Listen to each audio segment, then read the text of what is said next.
"Hey, you ready?" Dan asked. "Yeah," I said, as I was finished loading the back of the truck up.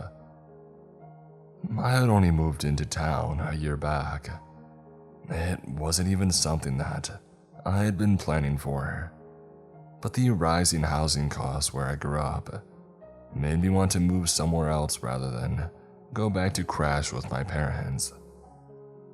Lo and behold, when I even managed to get a job at a decent company, and they offered to help with moving costs to join one of their branches.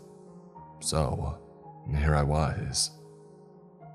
At least I thought at the time that this was a decent enough company. It was a charity, though I had to admit that at the time I didn't notice they seemed to have a lot of things for a nonprofit. Honestly, looking back, this should have been the first red flag to appear, but I never paid it any mind. Big mistake. "So, let's go then, you rookie," Dan said. Dan was a couple of years older than me, but had been nice enough during orientation and what all. Our current job was one that would take us to a city. We were setting up a camp for homeless people. I mean, it was a well enough cause, though something did weigh on my mind. "Dan, do we really need to go so far for this?" I asked him again. I mean, we were going a pretty long ways off. The trip itself would take a little over 2 days. I mean, granted, we would be paid for all the hours, and the company paid for our hotel stays as well. But I mean, why go through all that difficulty? A nearby city, one much closer than the one proposed by our company, was only about 2 hours off. And I mean, it wasn't as if where we were going was much bigger either. Nah, it's complicated, kid. But we really just want to try to expand our reach. You know, grow the company, Dan said. The same as when I had asked him last time about it. "Oh, come on. I wouldn't worry too much about it. Let's just focus on getting some of these people the help that they need." He flashed me a quick smile and then began talking about football. And soon enough, I had forgot about the question and our up-and-coming job entirely. The camp as it was went well enough, with us doing quite a good job if I do say so myself. At least I thought so. It mainly involved giving out clothing and food. By now, though, it was time for us to leave. And as we began to pack up and get ready to set back to our home base, I noticed something odd. Dan, are we taking some people back with us?" I asked, confused. I hadn't been told anything about this. 3 people in total, 2 men and a woman, were riding along back with us in the back of the car. "Oh yeah, sorry, I forgot to mention it. They've got some issues, which I think that we can deal with better back at home," Dan said. "And don't worry about it. They've already agreed to it. So really, it's no biggie." No biggie, huh? I was definitely a bit suspicious now. But when I did take the time to talk to the 3 of them, it was obvious that they were there on their own volition. So I thought, alright, whatever. But I did notice something off. The normally extroverted Dan didn't go out of his way at all to talk too much with the other people. It was as if he was actively trying to avoid them for some reason or another. That said, after driving for a while, we were reaching the last leg of our journey. The town was coming back into sight. Though, as I was beginning to dream of going back to my bed, Dan tapped me on the shoulder as we came to a halt. I sat up a little, jolted, and tried to blink the sleep away. We were practically out in the middle of nowhere. "Come on," he whispered to me as he opened the door quietly and beckoned for me to step outside of the van. I was confused, but in my drowsy haze after just waking up, I didn't really think too much about it as I got out of my seat and got out of the van. "Oh, what's up, Dan? What do you want? Why are we stopped?" I had asked him. He put a finger to his lips and beckoned me to follow him. Once we were about 10 minutes away from the vehicle, he told me to crouch down and be quiet. I had to know, though. "What is going on?" I asked him again. It looked like we were still 2 hours away from the town's border. He put a finger to his lips again. "Just stay quiet for now, will you?" It was then that his head twitched, as if he had suddenly seen something out of the corner of his eye. I looked in the same direction that his eyes led, but I spotted nothing. Until a minute later, when I saw the silhouette of what looked like a dog, or far more likely a wolf, I had realized. "What's up with this?" I asked.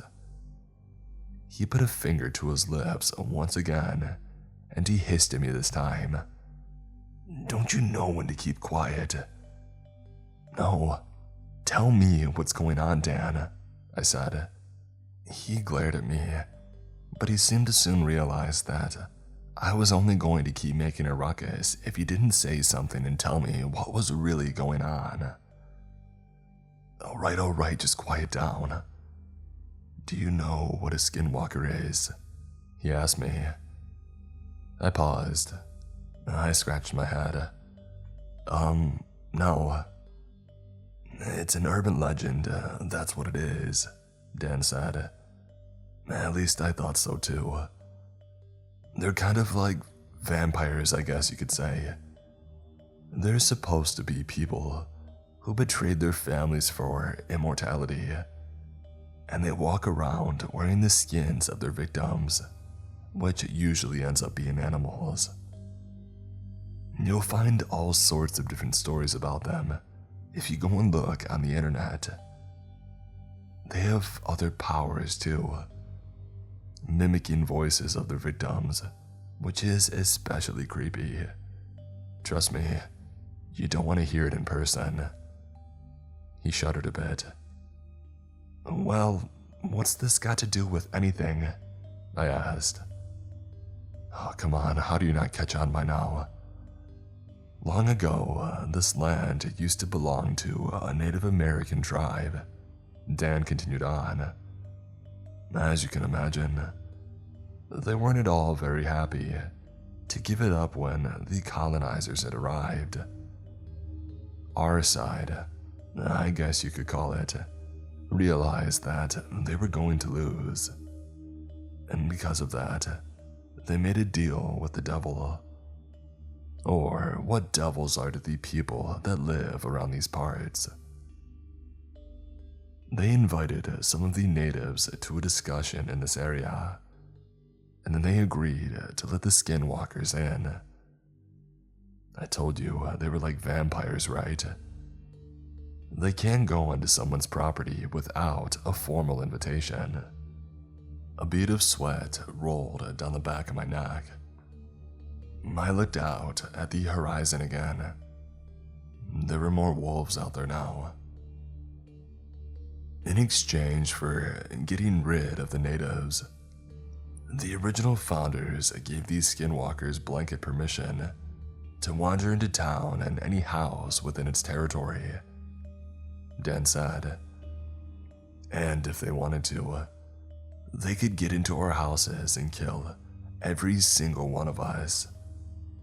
They won't though. so long as they're fed enough.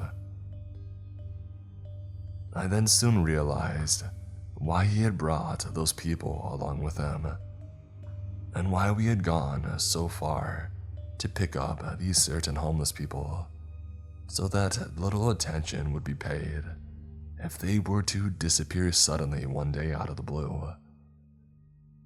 Before he could stop me, I was sprinting back towards the vehicle. "What do you think you're doing? Do you want to get yourself killed? You have no idea," he screamed behind me. But I ignored him, and I soon got into the driver's seat, turned the key. Thank goodness he had left it in the ignition, and I began to move the truck to get out of the area as soon as possible. The Skinwalkers were closing in on me though.